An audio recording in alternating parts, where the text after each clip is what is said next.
ওসিলা করবে, সেই কোরআনটুকু তিলাওয়াতও করতে চায় না, তিলাওয়াত করা শিখতেও চায় না, আগ্রহই নাই। তাহলে আমরা কি পরিমাণে আমাদের শেকড়টা ভুলে গেছি, চেতনা হারিয়ে ফেলেছি, আমাদের মূল সংস্কৃতি থেকে দূরে সরে আসছি, একটু চিন্তা করে।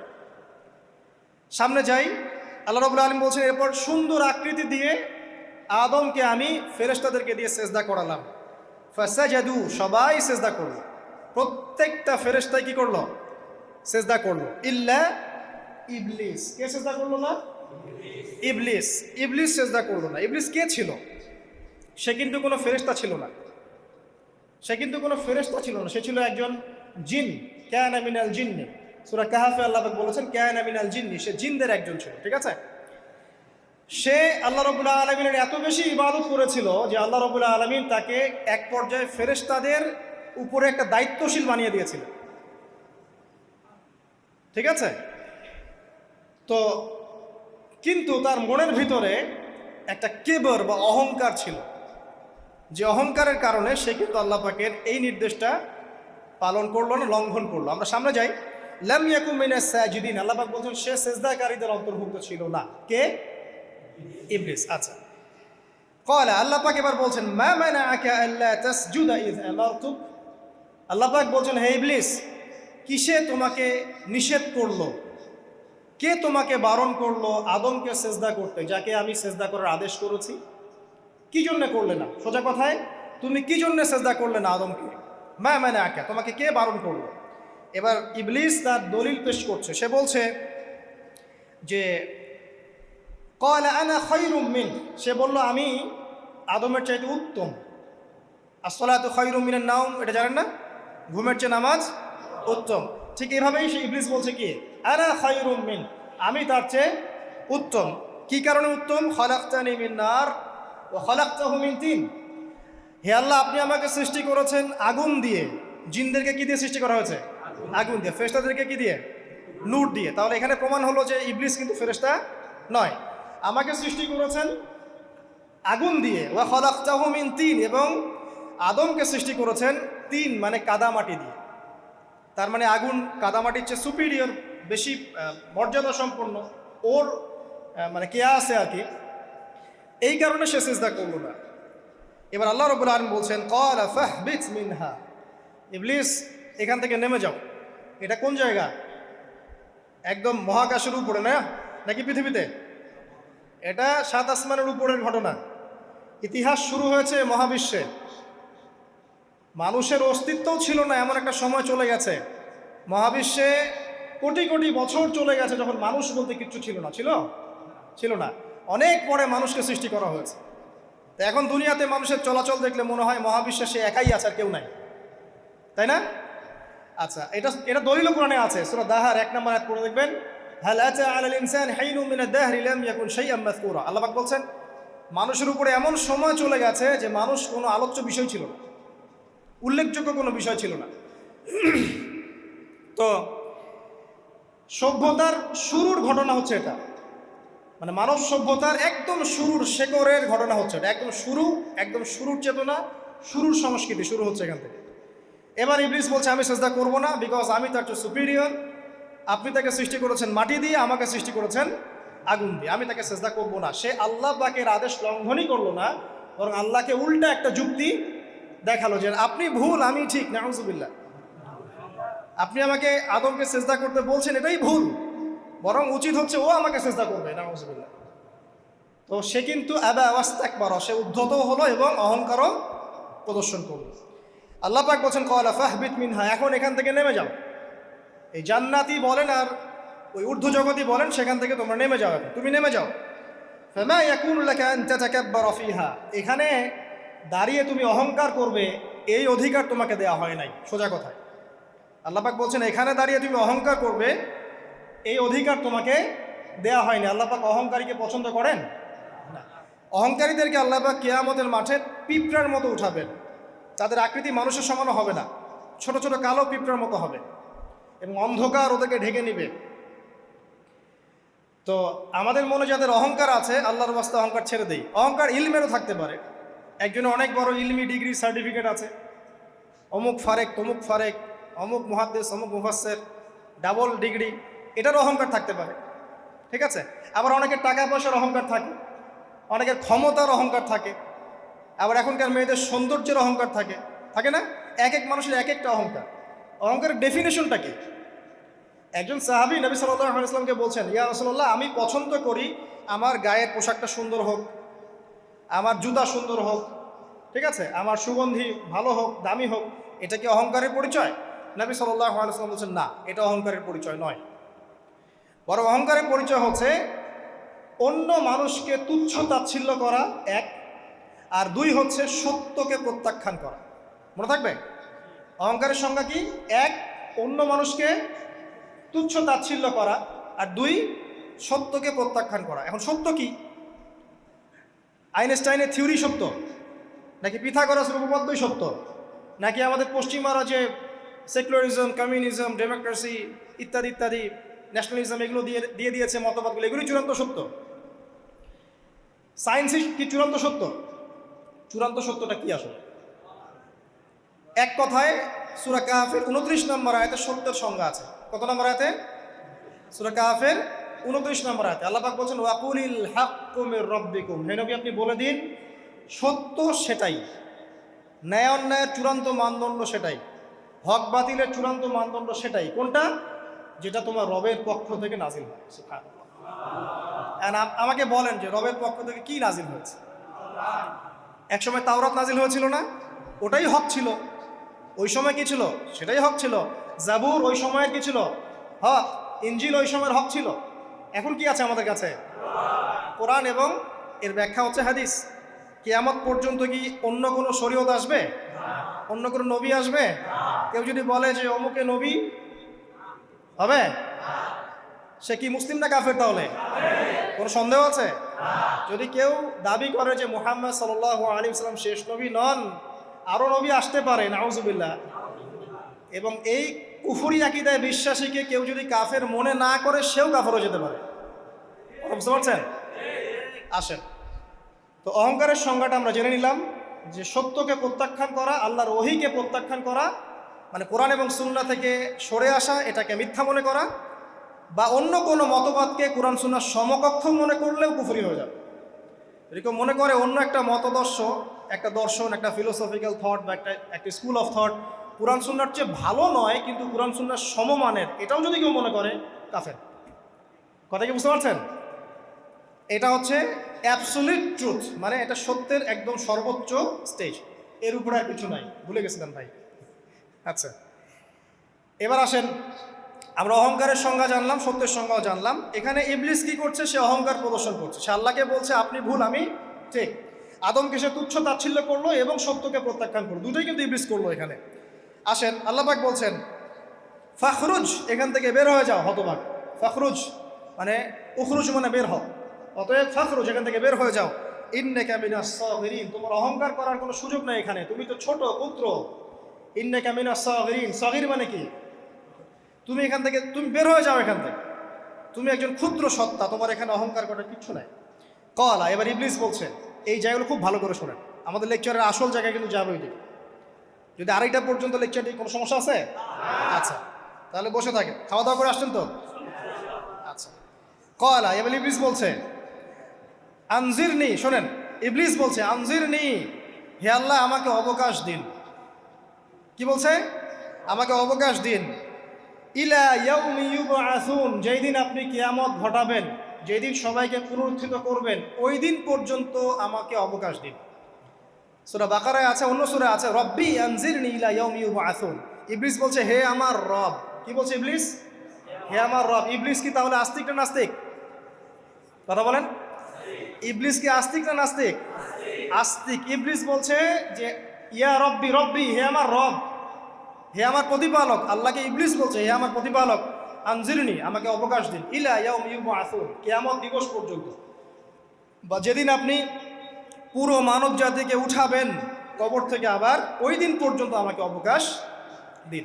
তার মানে কিয়ামত যে হবে এটা নতুন করে লেখা হয় নাই, সভ্যতায় হিস্ট্রির শুরু থেকেই কিয়ামত ছিল। কথা বুঝতে পারছেন?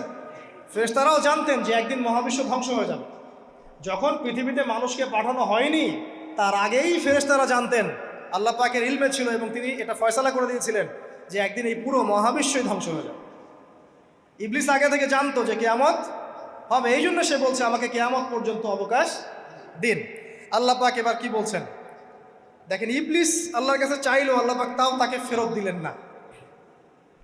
আর আমরা আল্লাহর কাছে চাইতে এখন হতাশা হয়ে যায় না, দোয়া করতে থাকি আর বলি যে আমার দোয়া তো কবুল হচ্ছে না।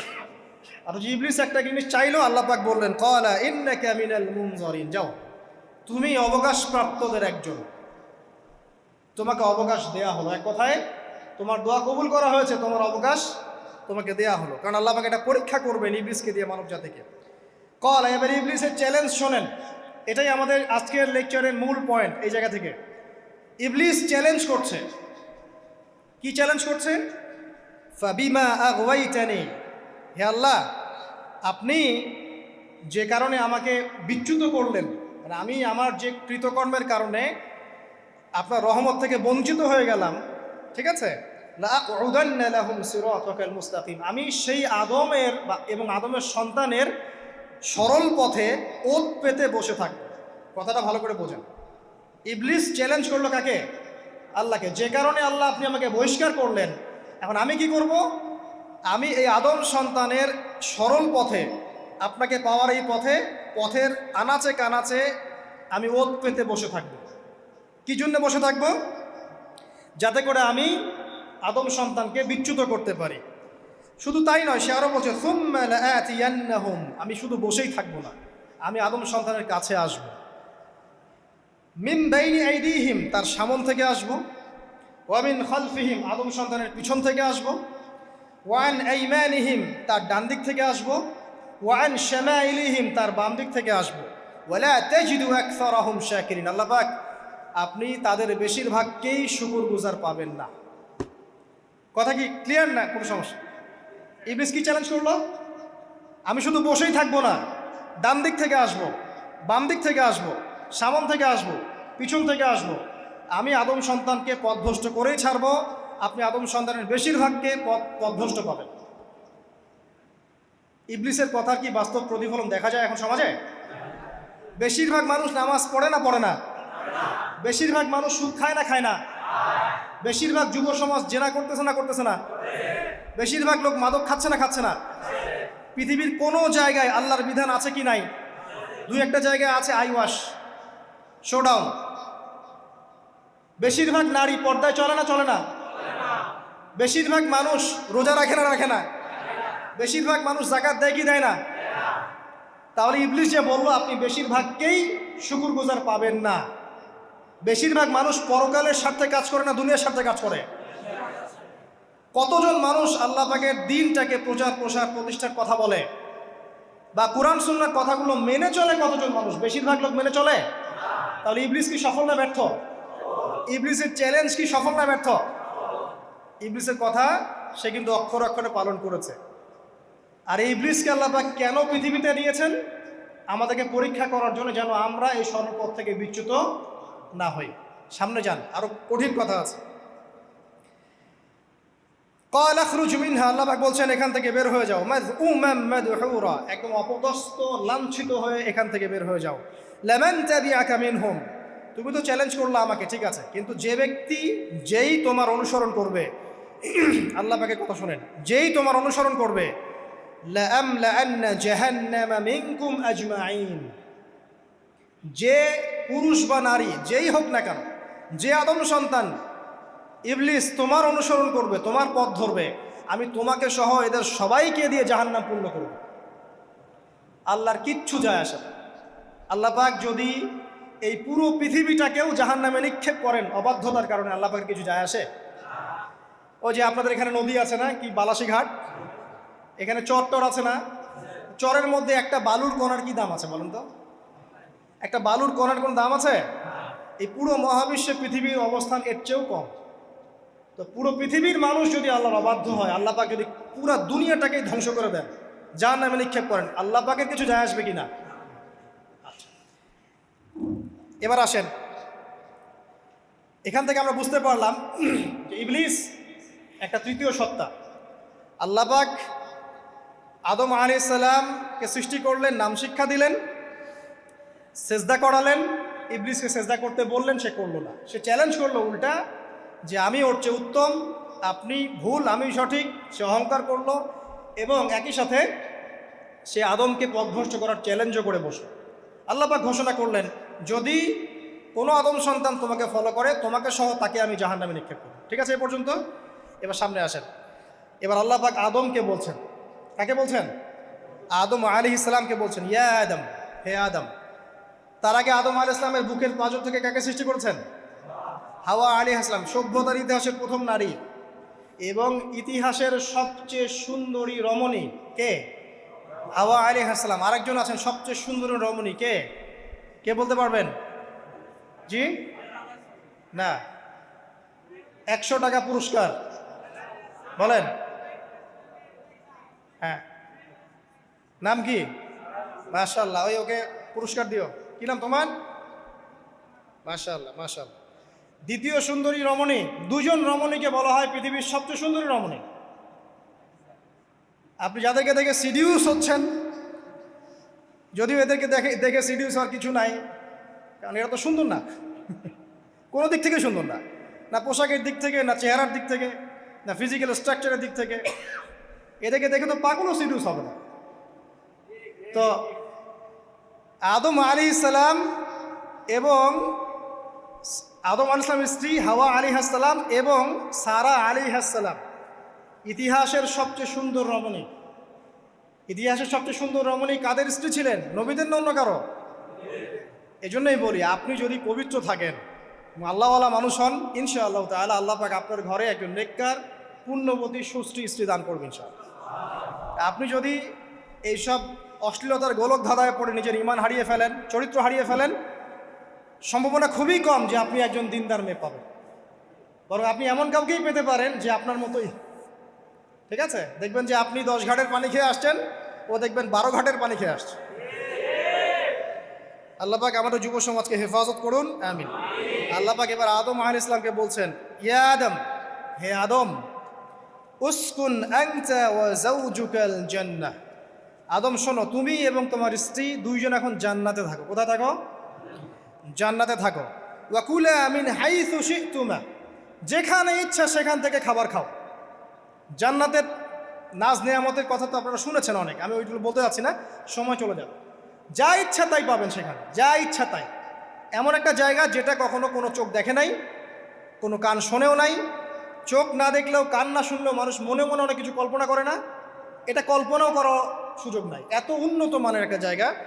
তোমরা দুজন এখানে থাকো, জান্নাতের যে কোনো জায়গায় যাও, খাওয়া দাওয়া করো, কোনো সমস্যা নেই।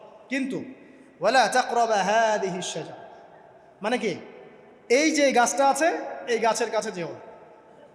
একটা শর্ত খালি দিলাম, গাছের কাছে যেও না। গাছের নাম কি এগুলো আমাদের আলোচনার বিষয় না। বিষয়টা হচ্ছে আল্লাহ পাকের আদেশটা কি। গাছটা আম গাছ হতে পারে, জাম গাছ হতে পারে, কদু গাছ হতে পারে, যে কোনো গাছ হতে পারে। এটা নিয়ে আমাদের কোনো মাথা ব্যথা নাই। মাথা ব্যথা হচ্ছে আল্লাহ পাকের আদেশ, এই গাছের কাছে যেও না, বাস যেও না। আচ্ছা, ফাতাকুনা মিনাজ জালিমিন, যদি চলে যাও তোমরা দুজন এখানে, তাহলে তোমরা দুজন কিন্তু জালেম হয়ে যাবে। আল্লাহ পাকের হুকুম অবাধ্য করলে মানুষ কি হয়ে যায়? জালেম হয়। এই জন্য আমরা দোয়ায় বলি, আল্লাহুম্মা ইন্নী যালামতু নাফসি, বলি না? হে আল্লাহ, আমি আমার নফসের উপর জুলুম করেছি। রব্বানা যালামনা আনফুসানা, বলি না? আল্লাহ, আমরা আমাদের উপর জুলুম করেছি। তো আমরা যখন পাপ করি, মানে আমরা জুলুম করে ফেলেছি। তো তোমরা দুজন এই গাছের কাছে যেও না, যদি যাও তাহলে জুলুম করে ফেলবে এবং জালেম হয়ে যাবে। এবার ইবলিস তো আর বসে নাই, সে তো চ্যালেঞ্জ করেছে, করে নাই? আচ্ছা, এবার ইবলিস কি করছে? ফাওয়াসওয়াসা লাহুমা শাইতান, এবং ইবলিস এবার এদের দুজনকে ওয়াসওয়াসা প্রদান করতে শুরু করলো। ইবলিস কি করলো? ওয়াসওয়াসা প্রদান করতে শুরু করলো। ওয়াসওয়াসাটা এমন ছিল যে, হাল আদুল্লুকা আলা শাজারাতিল খুলদি ওয়া মুলকিন লা ইয়াবলা। ইবলিস এসে আদম এবং হাওয়া আলাইহিস সালাম তাদেরকে উস্কে দিতে লাগলো যে, আমি কি তোমাদেরকে এমন কোনো গাছের কথা বলবো যেই গাছের ফল খেলে তোমরা চিরস্থায়ী হয়ে যাবে, কখনো মরবে না, এবং এমন রাজত্ব পাবে যে রাজত্বের কোনো ক্ষয় নাই। ইবলিসের টোপটা কি দেখলেন? চিরস্থায়িত্বের টোপ এবং কিসের টোপ? রাজত্বের টোপ। এটা সূরা তহার মধ্যে আছে। অন্য সূরায় আছে যে, আমি কি বলে দিব এমন গাছের কথা যেই গাছের ফল খেলে তোমরা ফেরেশতা হয়ে যাবে, কখনো মরবে না। তাহলে চিরস্থায়িত্বের টোপ এবং এই যে কিসের? রাজত্বের এই যে টোপ, এই দুইটা হচ্ছে মানুষকে আল্লাহর পথ থেকে ডিসিভ করার একটা মানদণ্ড। কথা বুঝতে পারছেন? এই পৃথিবীতে যত মানুষ পথভ্রষ্ট হয়ে গেছে তার জন্য হয়েছে অনেকেই, আর অনেকে চিরস্থায়িত্বের জন্য হয়েছে। ফেরাউন নমরুদ চিরস্থায়িত্বের লোভে পড়ে পথভ্রষ্ট হয়নি? আর ওই সময় থেকে শুরু করে এখনকার বিশ্বে যারা ক্ষমতাধর, এরা কি ক্ষমতার দাপটে পথভ্রষ্ট হচ্ছে না? এই দুটো হচ্ছে মানুষকে পথভ্রষ্ট করার মাধ্যম। ইবলিস খুব ভালো করেই জানতো। একটা কথা বলি নাই, যখন আদম আলাইহিস সালামকে তৈরি করে রাখা হয়েছে, সৃষ্টি করে রাখা হয়েছে, ইবলিস এর চারপাশে রাউন্ড দিচ্ছিল, তাওয়াফ করছিল, তাওয়াফ। এবং মানব শরীরের এবং মানব মস্তিষ্কের, মননের দুর্বল পয়েন্টগুলো সে ফাইন্ড আউট করছিল। কারণ সে কিন্তু অনেক জ্ঞানী ছিল, সে কিন্তু প্রচণ্ড জ্ঞানী ছিল, এবং এখনও কিন্তু সে প্রচণ্ড জ্ঞানী, এবং তার অভিজ্ঞতা ঝুলি এখন অনেক বেশি, তাই না? ওর বয়স হয়ে গেছে না, এখন প্রচুর বয়স। তো তাওয়াফ করে করে সে মানুষের দুর্বল জায়গাগুলো ফাইন্ড আউট করেছে। একটা হচ্ছে পেট, একটা প্রবৃত্তি, একটা হচ্ছে নারীর প্রতি আসক্তি, ঠিক আছে, একটা ক্ষমতার লোভ, একটা চিরস্থায়িত্বের লোভ। এগুলো হচ্ছে মানুষের দুর্বল জায়গা। ইবলিস এগুলো ফাইন্ড আউট করে ওইভাবে চাল দিয়েছে। কথা বুঝতে পারছেন? একটু খেয়াল করে দেখেন, এখনকার বিশ্বে যত অন্যায় হচ্ছে ম্যাক্সিমাম পাপ হচ্ছে পেটের কারণে। পেট। সুদ খায় কেন? পেটের কারণে। ঘুষ খায় কেন? পেটের কারণে।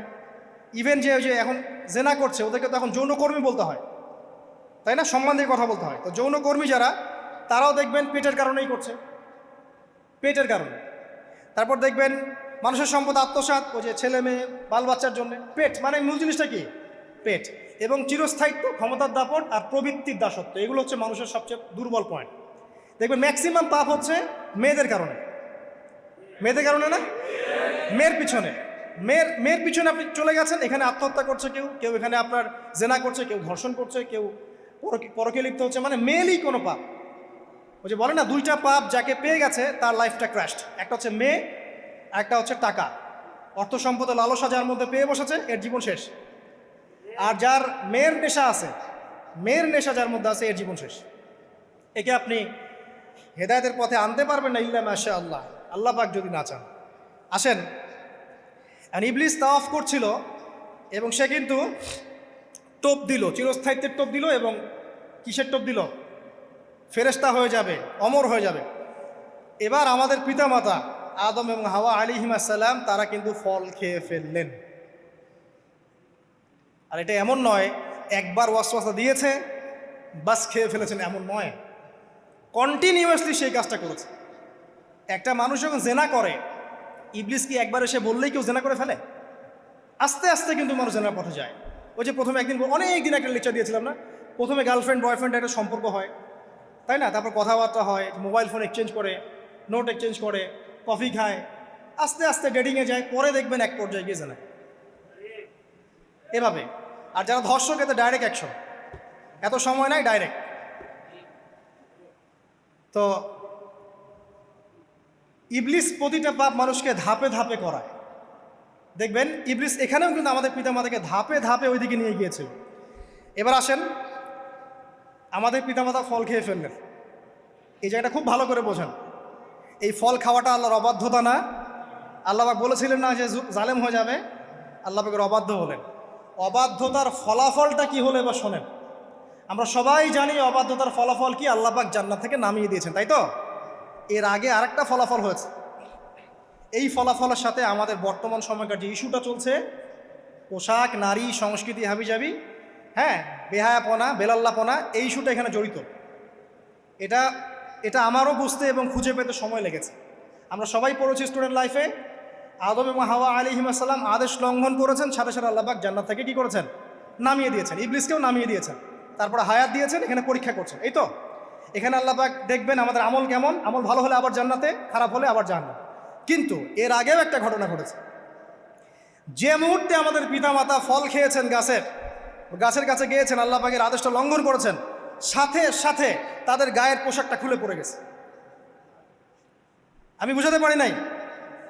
পুরো মহাবিশ্বের প্রথম লজ্জা, প্রথম অপমান, প্রথম শাস্তি, ঠিক আছে, আল্লাহর অবাধ্যতার প্রথম পরিণাম, লজ্জাহীনভাবে গা থেকে কাপড় খসে পড়ে যাওয়া, ন্যাংটা হয়ে যাওয়া। ন্যাংটা বাংলা ভাষায় বুঝতে পারছেন?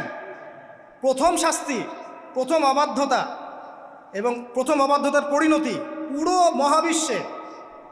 পুরো মহাবিশ্বে সভ্যতা শুরু থেকে শেষ পর্যন্ত প্রথম অ্যাক্সিডেন্ট বা এই যে আমরা বলছি পরিণতি, পাপের পরিণতি, অবাধ্যতার পরিণতি, সেটা হলো গা থেকে কাপড় খুলে যাওয়া।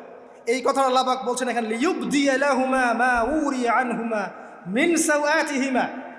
ইবলিস তোমাদের পিতামাতাকে এই গাছের কাছে নিয়ে গিয়ে ফল খাইয়ে তাদের গা থেকে পোশাক খুলে ফেলে দিয়েছে। এবার কি বুঝতে পারছেন যে ইবলিস এখন বিশ্বে কি করছে? ইবলিস সেম কাজটা করছে আমাদের সাথে, আমাদের গা থেকে তারা পোশাক খুলে ফেলে দিচ্ছে। সভ্যতার শুরুর পাপ বলছি না আমরা, এটা আসলে ভুল। সভ্যতার শুরুতে আদম এবং হাওয়া আলাইহিস সালাম যে ভুলটা করেছেন, তার যে পরিণতি হয়েছে সেটা এটা ছিল না যে জান্নাত থেকে পৃথিবীতে নামিয়ে দেয়া, বরং পরিণতি এটা ছিল তাদের গা থেকে প্রথম কাপড় খুলে গেছে, তারা নগ্ন হয়ে গেছেন। ইবলিস সর্বপ্রথম আমাদের বাবা মাকে নগ্ন করেছে প্রলোভন দিয়ে, ক্ষমতার প্রলোভন, চিরস্থায়িত্বের প্রলোভন দিয়ে। আজকের বিশ্বেও কি ইবলিসের দোসররা সেম কাজটা করছে না? আজকের বিশ্বেও কি ইবলিসের মানুষরূপী দোসরগুলা সেম কাজটাই করছে না? সেম কাজটা করছে, আমাদের গা থেকে ওরা পোশাক খুলে ফেলছে। এরপর আল্লাহ পাক জান্নাত থেকে নামিয়ে দিয়েছেন, আগে কিন্তু এটা হয়নি, আগে পোশাক খুলেছে। এরপর কি হচ্ছে জানেন? শোনেন, আল্লাহ পাক ওয়াকালা মা নাহাকুমা রাব্বুকুমা আন হাযিহি আশ-শাজারা ইল্লা আন তাকুনা মালাকাইন আও তাকুনা মিনাল খালিদিন। ইবলিস বলছিল যে তোমাদের রব তোমাদেরকে এই গাছের কাছে যেতে নিষেধ করেছে এই কারণে যে তোমরা এখানে গেলে মালাক হয়ে যাবে এবং চিরস্থায়ী হয়ে যাবে। ওয়া কাসামাহুমা ইন্নী লাকুমা লামিনান নাসিহিন। ইবলিস বলছিল যে আমি আল্লাহর কসম করে বলছি আমি তোমাদের শুভাকাঙ্ক্ষী। ফাদাল্লাহুমা বিগুরুর, ওদেরকে তারা পথভ্রষ্ট করলো, ইবলিস তাদেরকে পথভ্রষ্ট করলো। ফালাম্মা যাকাশ শাজারা, যখন তারা গাছের কাছে গেলেন, বাদাত লাহুমা সাওআতুহুমা, তাদের লজ্জাস্থানটা উন্মুক্ত হয়ে গেল, কাপড় খুলে পড়ে গেল। এটাই বলতে চাচ্ছিলাম। ওয়া তাফিকা ইয়াখসিফানি আলাইহিমা মিন ওয়ারাকিল জান্নাহ, এবং আদম এবং হাওয়া আলাইহিস সালাম জান্নাতের গাছের পাতা ছিঁড়তে লাগলেন এবং সেই পাতা দিয়ে লজ্জাস্থান ঢাকতে লাগলেন। আপনার বাবা আপনার মাকে যদি কেউ রাস্তায় নগ্ন করে ফেলে আপনার কেমন লাগবে? আপনি কি করবেন তার ইজ্জত সম্মান বাঁচানোর জন্য? আমাদের পিতা মাতাকে ইবলিস জান্নাতে নগ্ন করে দিয়েছিল এবং আমাদের পিতা মাতা জান্নাতের পাতাগুলো ছিঁড়ে ছিঁড়ে লজ্জাস্থানকে আবৃত করতে শুরু করল। ওয়ানাদাহুমা রাব্বুহুমা, এবং আল্লাহ পাক বলছেন এবার আল্লাহ পাক তাদের দুজনকে ডাকলেন, ডেকে বলে আলাম আনহাকুমা আন তিলকুমা শাজারা, হে আদম এবং হাওয়া তোমাদের দুজনকে কি আমি বলি নাই যে এই গাছের কাছে যাবে না? ওয়াকুল লাকুমা ইন্নাশ শাইতানা লাকুমা আদুউম মুবিন, আমি কি তোমাদেরকে বলি নাই নিশ্চয়ই শয়তান তোমাদের স্পষ্ট প্রকাশ্য শত্রু? কলা, এবার তারা তাদের ভুল বুঝতে পারলেন। আল্লাহ পাকের কত দয়া মানুষের প্রতি দেখেন। ইবলিসও আল্লাহর অবাধ্য ছিল, আল্লাহ পাক তাকে বহিষ্কার করে কাফের বানিয়ে দিয়েছেন, চিরস্থায়ী লানত করেছেন। আমাদের পিতা মাতাও ভুল করেছেন, বাট আল্লাহ পাক তাদেরকে চিরস্থায়ী জাহান্নামী করেন নাই। আল্লাহ পাক তাদেরকে দয়া পরবশ হয়ে ক্ষমা করে দিয়েছে। শুধু তাই নয়, আল্লাহ পাক এত মহব্বত করেন আদম সন্তানকে যে তওবা করার যে কালিমাটা, সেই কালিমাটাও আল্লাহ পাক আদম এবং হাওয়াকে শিখিয়ে দিয়েছেন। সুবহানাল্লাহ, কোন কালিমা দিয়ে তওবা করবো, কি পড়বো, এটাও তারা বুঝতে পারছিলেন না। আল্লাহ পাক তখন শিখিয়ে দিয়েছেন। ক্বালা, তারা বলল, রব্বানা, হে আমাদের প্রতিপালক, যালামনা আনফুসানা, আমরা আমাদের উপর জুলুম করেছি, নফসের উপরে, ওয়া ইল্লাম তাগফির লানা ওয়া তারহামনা লানাকুনান্না মিনাল খাসিরিন। এই দোয়াটা করলেন আমাদের পিতামাতা, আল্লাহ পাক মাফ করে দিলেন। কিন্তু মাফ করার পরে আর জান্নাতে থাকা হলো?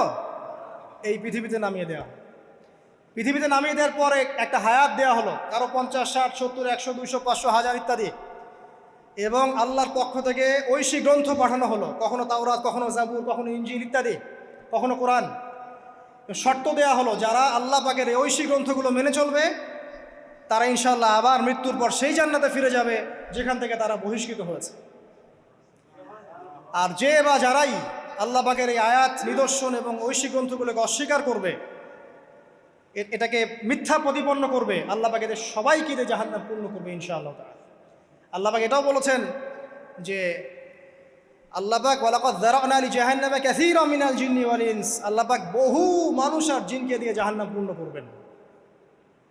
কারণ এই দুই জাতিকে পাঠানো হয়েছিল পৃথিবীতে শুধু আল্লাহর ইবাদত করার জন্য। ওয়া মা খালাকতুল জিন্না ওয়াল ইনসা ইল্লা লিয়াবুদুন, এরা সেটা করে নাই। এই কারণে আল্লাহ পাক হাদিসের মধ্যে জানিয়েছেন প্রতি 1099 জন মানুষকে আল্লাহ পাক জাহান্নামে পাঠিয়ে দেবে।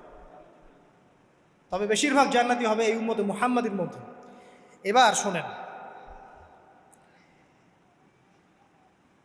আমাদের পিতামাতার এই পরিণতির পর আল্লাহ পাক যখন আমাদেরকে পৃথিবীতে পাঠালেন, আল্লাহ পাক আমাদেরকে নগ্ন করে পৃথিবীতে রাখেন নাই। সুবহানাল্লাহ।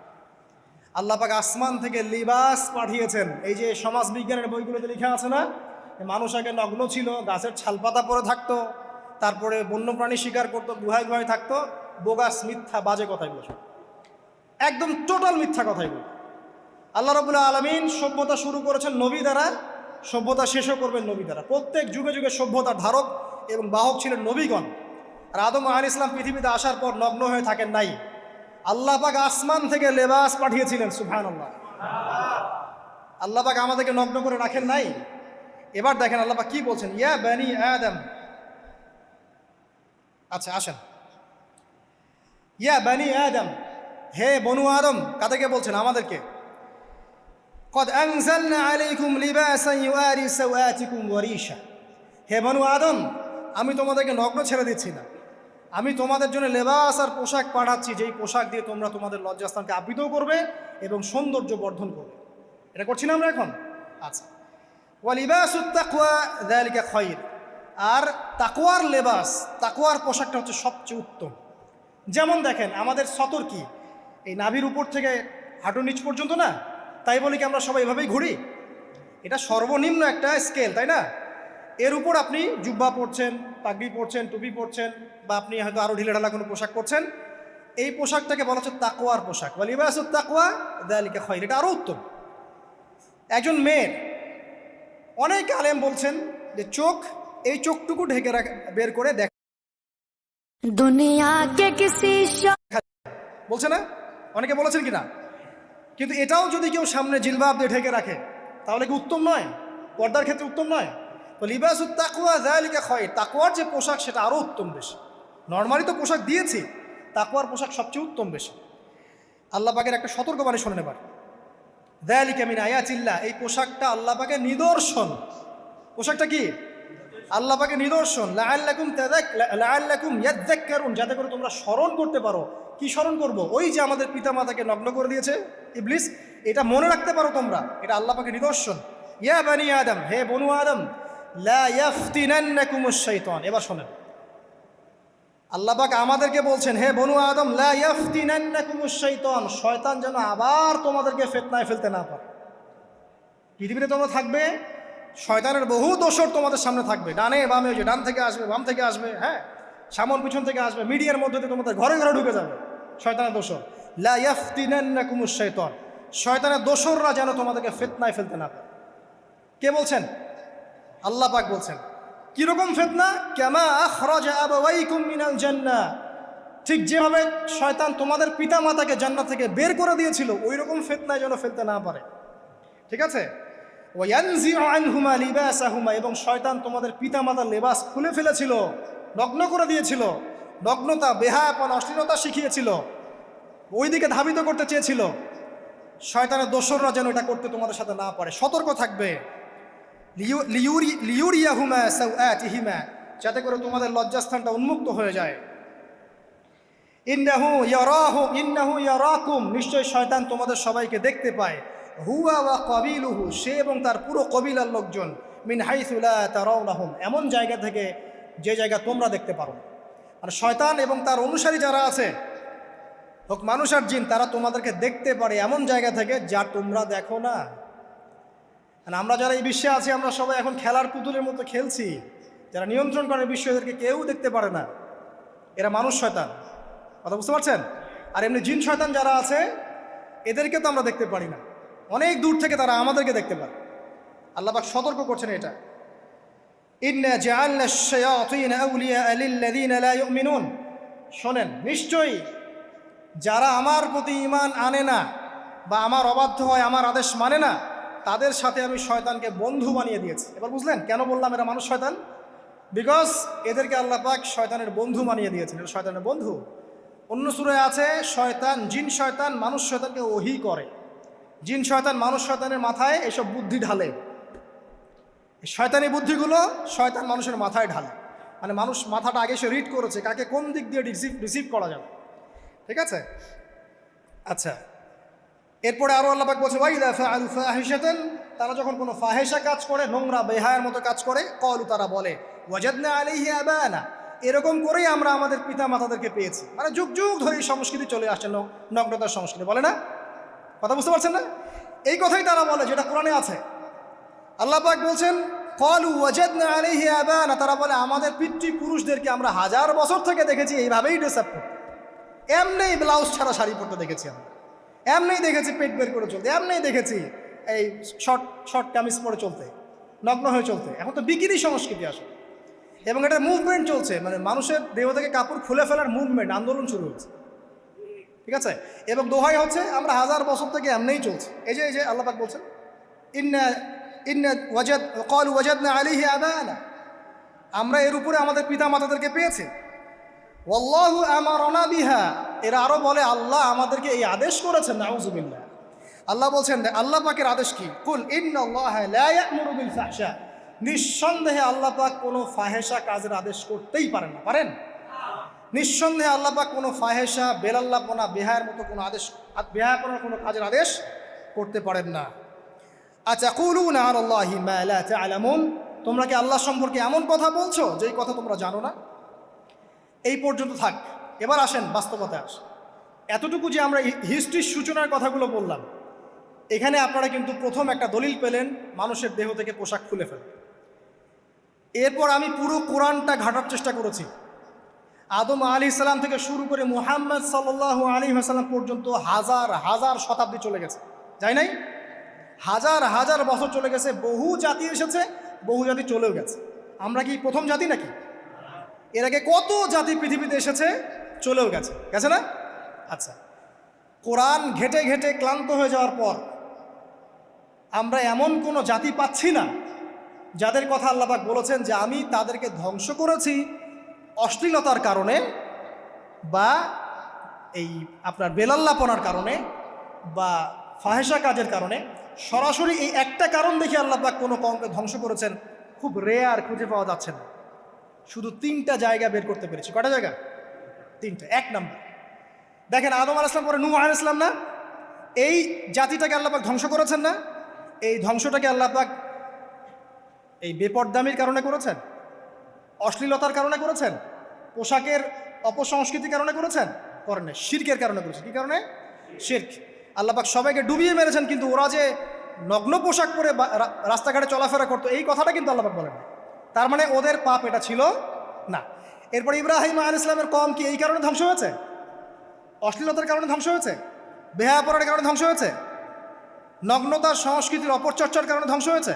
না, শিরকের কারণে। আদ জাতি এই কারণে? না। সামুদ জাতি এই কারণে? না। একটা জাতি পাওয়া যায়, তার নাম কওমে লূত। কি নাম? কওমে লূত। এই লূত কওম ছিল সমকামী, তারা মেয়েদের সাথে বিবাহ বন্ধনে আবদ্ধ হতো না, বরং ছেলেদের ছেলে ছেলে জেনা করতো না। এই একটা জাতি পাচ্ছি ইতিহাসে যারা অশ্লীলতার কারণে, ফাহেসা কাজের কারণে, সমকামিতার কারণে, নোংরামির কারণে আল্লাহ পাক পুরো উপরে উঠিয়ে নিচে নামিয়ে ধসিয়ে দিয়েছে। এই একটা জাতি পেলাম। আর একটা জাতি পাওয়া যায়, তার নাম হচ্ছে বানু ইসরাইল। কি নাম? বানু ইসরাইল।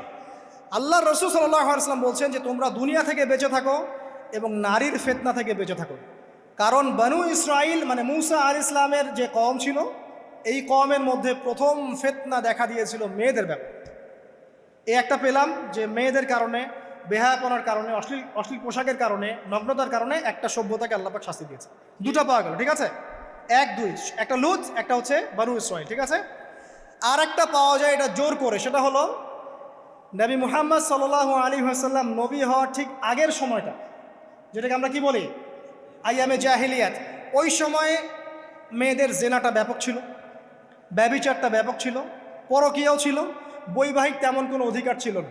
এমনও হতো যে একটা মেয়ের সাথে 8-10 জন পুরুষ সহবাস করার পরে সেই মেয়ে যখন গর্ভবতী হতো, তার বাচ্চা প্রসব করার পর সেই মেয়ে 10 জনকে ডেকে দাঁড় করাতো, দাঁড় করিয়ে বলতো যে অমুকে হচ্ছে আমার এই বাচ্চার বাপ, তারপরে এর সাথে বিয়ে হতো। চিন্তা করতে পারেন তো, নারীদের যে বৈষয়িক অধিকার, ধর্মীয় অধিকার, আপনার পোশাকের অধিকার, শালীনতার অধিকার, সম্পত্তির অধিকার এগুলো ছিল না ওই সময়। এই একটা সভ্যতা পাওয়া যাচ্ছে। তাহলে তিনটা আমরা বের করতে পারলাম, কথা ঠিক আছে? আচ্ছা, এবার আসেন এই তিনটা সভ্যতার পর নবী সাল্লাল্লাহু আলাইহি ওয়াসাল্লাম যখন নবী হলেন তখন তিনি সমস্ত অশ্লীলতার শেকড়টাকে উপরে ফেলে দিলেন। সভ্যতার ইতিহাস থেকে শুরু করে আমরা যত জাতির ধ্বংস দেখছি, এই ধ্বংসগুলো শিরকের কারণে হয়েছে, কুফুরির কারণে হয়েছে, অবাধ্যতার কারণে হয়েছে। মাত্র কয়েকটা জাতির ক্ষেত্রে অশ্লীলতা, বেহায়াপনা, আপনার ফাহেসা কাজ, এগুলোর রিজন দেখানো হয়েছে। তো এ থেকে একটা বিষয় প্রমাণ করা যায়, এই কথাটা ভালো করে বোঝেন। এ থেকে একটা বিষয় প্রমাণ করা যায় যে যত সভ্যতা ধ্বংস হয়ে গেছে, ওই সভ্যতার মানুষরা আর যাই করুক না কেন তাদের পোশাক আশাক ঠিকঠাক ছিল। কথা বুঝতে পারছেন না? যত সভ্যতা ধ্বংস হয়ে গেছে, আদ, সামুদ, নূহ, ফেরাউন, ঠিক আছে, যত সভ্যতা ধ্বংস হয়ে গেছে, তাদের আর যত পাপী থাক, হয়তো কেউ অহংকারী ছিল, কেউ কুফরি করেছে, কেউ শিরিক করেছে, হ্যাঁ, কেউ সন্তানদেরকে হত্যা করেছে, কেউ মানুষ হত্যা করেছে, কেউ জুলুম করেছে, কেউ অহংকার করেছে ইত্যাদি, কিন্তু তাদের পোশাক আশাক শতাব্দীর পর শতাব্দী ঠিকঠাকই ছিল। এটা নিয়ে আল্লাহ পাক কোরআনে খুব বেশি কথা বলেন না। তার মানে বোঝা যায় যে এটা রিমার্কেবল কোনো কথা বলার বিষয় ছিল না, আল্লাহ পাক বলেন। অর্থাৎ যুগ যুগ ধরে মানুষের শালীনতার পোশাকটা ঠিকই ছিল, কারণ মানুষ জানতো যে তাদের পিতামাতাকে আল্লাহ পাক তাদের পিতামাতাকে ইবলিস নগ্ন করে দিয়েছিল জান্নাতে। এই কথাটা মানুষের মাথার মধ্যে ছিলই, এবং বিভিন্ন ধর্মগ্রন্থে এটার অস্তিত্ব আছে। আপনি শুধু ইসলাম না, অন্য যে কোনো ধর্মগ্রন্থ ঘাটেন, হিন্দু ধর্মগ্রন্থ ঘাটেন, সেখানে দেখবেন বলা হচ্ছে যেন মেয়েরা পর্দায় থাকে। দেখেন, পরে দেখেন, বেদের মধ্যে এটা আছে, আমি গতকালকেও স্টাডি করেছি। এবং খ্রিস্টান ধর্মগ্রন্থ পড়েন, সেখানে দেখবেন লেখা আছে, ওদের যে নিউ টেস্টামেন্টে আছে, দেখবেন যে যারা মাথার চুল দেখিয়ে বেড়ায় তাদের শাস্তির কথা বলা হয় যে চুল যেন কেটে দেওয়া হয়, ওদের ধর্মগ্রন্থে আছে। যারা জিউস, যারা পুরো বিশ্বে মুসলিমদেরকে অত্যাচার করে থাকে, এদের ধর্মগ্রন্থেও পর্যন্ত আছে যে যখন ইসহাক আসছিলেন, একজন নারী জিজ্ঞাসা করলেন কে আসছেন, তার ভৃত্য বললেন যে আমার প্রভু আসছেন। তখন তিনি নেমে নিজে একটা ঢিলাঢালা পোশাক করলেন, তারপর সামনে গেলেন। শুধুমাত্র ইসলাম ধর্মে নয়, যত ধর্ম চলে গেছে পৃথিবীতে, সমস্ত ধর্মের মধ্যেই নারীদের শালীন পোশাকের কথাটা বর্ণিত আছে এখন পর্যন্ত। তার মানে যারা এখন অশালীন বিষয়ের দিকে মানুষকে ধাবিত করতে চায়, এদের আসলে কোনো ধর্ম নাই। সিম্পল। ধর্মের সাথে এদের কোনো সম্পর্ক আসলে না। আর আমরা কিন্তু কথা বলছি ধর্মের বেসিসে, হোক সেটা হিন্দুইজম বা খ্রিস্টানিজম বা জিউডিজম বা ইসলাম, আমরা ধর্মের বেইজে কথা বলছি। এখন যদি কেউ বলে ধর্মতাত্ত্বিক কথাবার্তা দিয়ে এসবে দলিল দিবেন না, তাহলে তার সাথে একটা ডিবেট হবে আল্লাহ আছেন কি নাই। যদি আমরা ডিবেটে জয়লাভ করি হ্যাঁ আল্লাহ বলে একজন আছেন, তাহলে আল্লাহ পাকের বিধান কোনটা, এখন চলমান সর্বশেষ বিধান কোনটা, এটাতে আসতে হবে ডিবেট। ডিবেট 1 আল্লাহ আছে কি নাই, ডিবেট 2 আল্লাহ পাকের সর্বশেষ ধর্মগ্রন্থ কোনটা। এই তো, এই দুইটাতে আমরা যদি জয়লাভ করি, এবং ইনশাআল্লাহ আমরা সেটা করবো, এটাতে আমাদের কেউ ঠেকাতে পারবেন ইনশাআল্লাহ।